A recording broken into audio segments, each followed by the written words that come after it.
Morning and Assalamu alaikum. How are you all? I am your grade 3 science teacher, Miss Anila. And first of all, take out page number 143. Today we are going to start a new topic, that is what is water. So, water, if you define water, water is colorless. It has no color. It is not white, it is not blue, it is not green. It is colorless. And it is tasteless also. It doesn't have a taste, and odorless. It doesn't have any smell. So, it is colorless, tasteless, and odorless.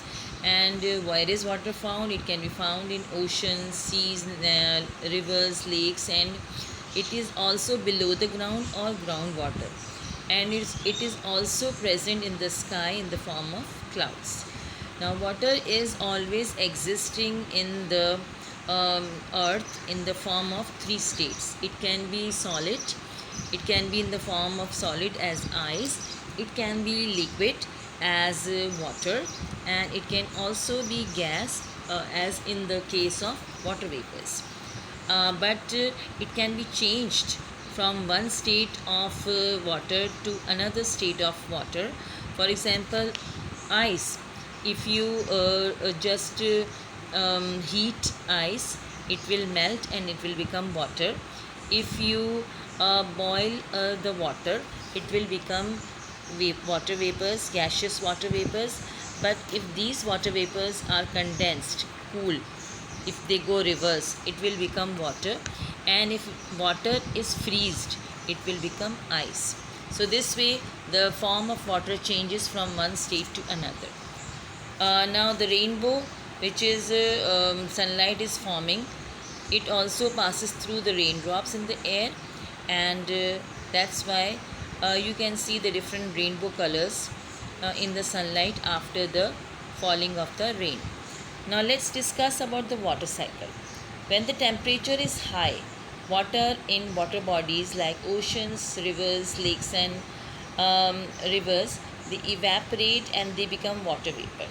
Now when the sun temperature is high, what happens that the water that is in the oceans and seas, wherever the water is in the water bodies, they become heat and they become steam and they evaporate in the form of water vapors.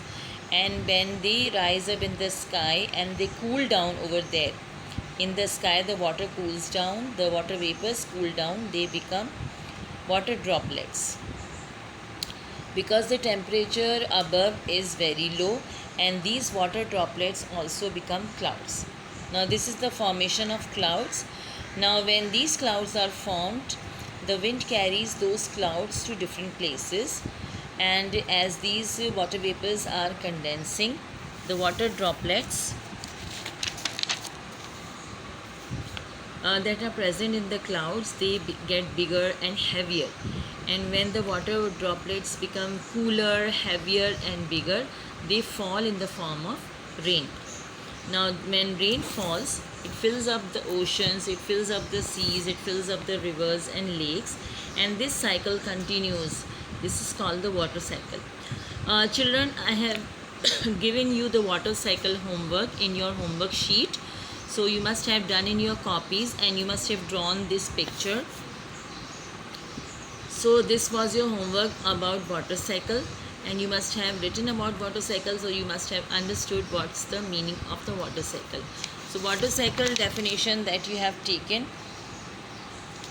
it will help you in learning about the water cycle. Now in cold countries, in the mountains, rain falls as snow, because the water droplets has become very much cool and they freeze in the form of snow.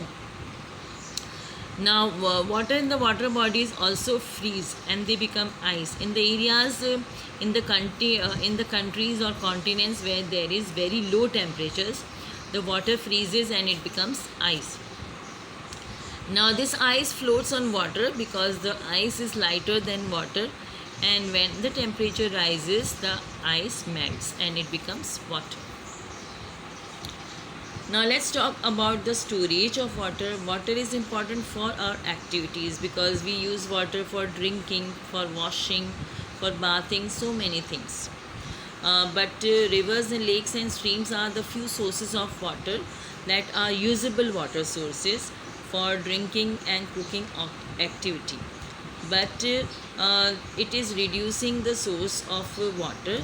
Why? Because there's a shortage of usable water around the world because of the activities like washing or bathing near water, or when we are doing washing clothes or near water, throwing garbage near the water sources, or releasing the sewage into water, the all the dumping of the dirty material into water, then the water doesn't remain usable. So we should save the water because we have more water need. If we are just spoiling the water like that, dumping the dirt into the water, if we are washing clothes near the water, then it won't be able to drink, or it won't be able to be bathed, or it can't be used for cooking. Now, as far as storing of the water is concerned, if you store water in a bucket of water, it becomes smelly after some time. So for storing water, it has to be stored in such a way that it doesn't become smelly, and it doesn't give the growth of germs, and then the taste also will change. So we should use containers like stainless steel bottles that are tested and that are approved by agencies to store water. We will study them till here, and we will study more in the next class. Till then, Allah Hafiz. Thank you very much.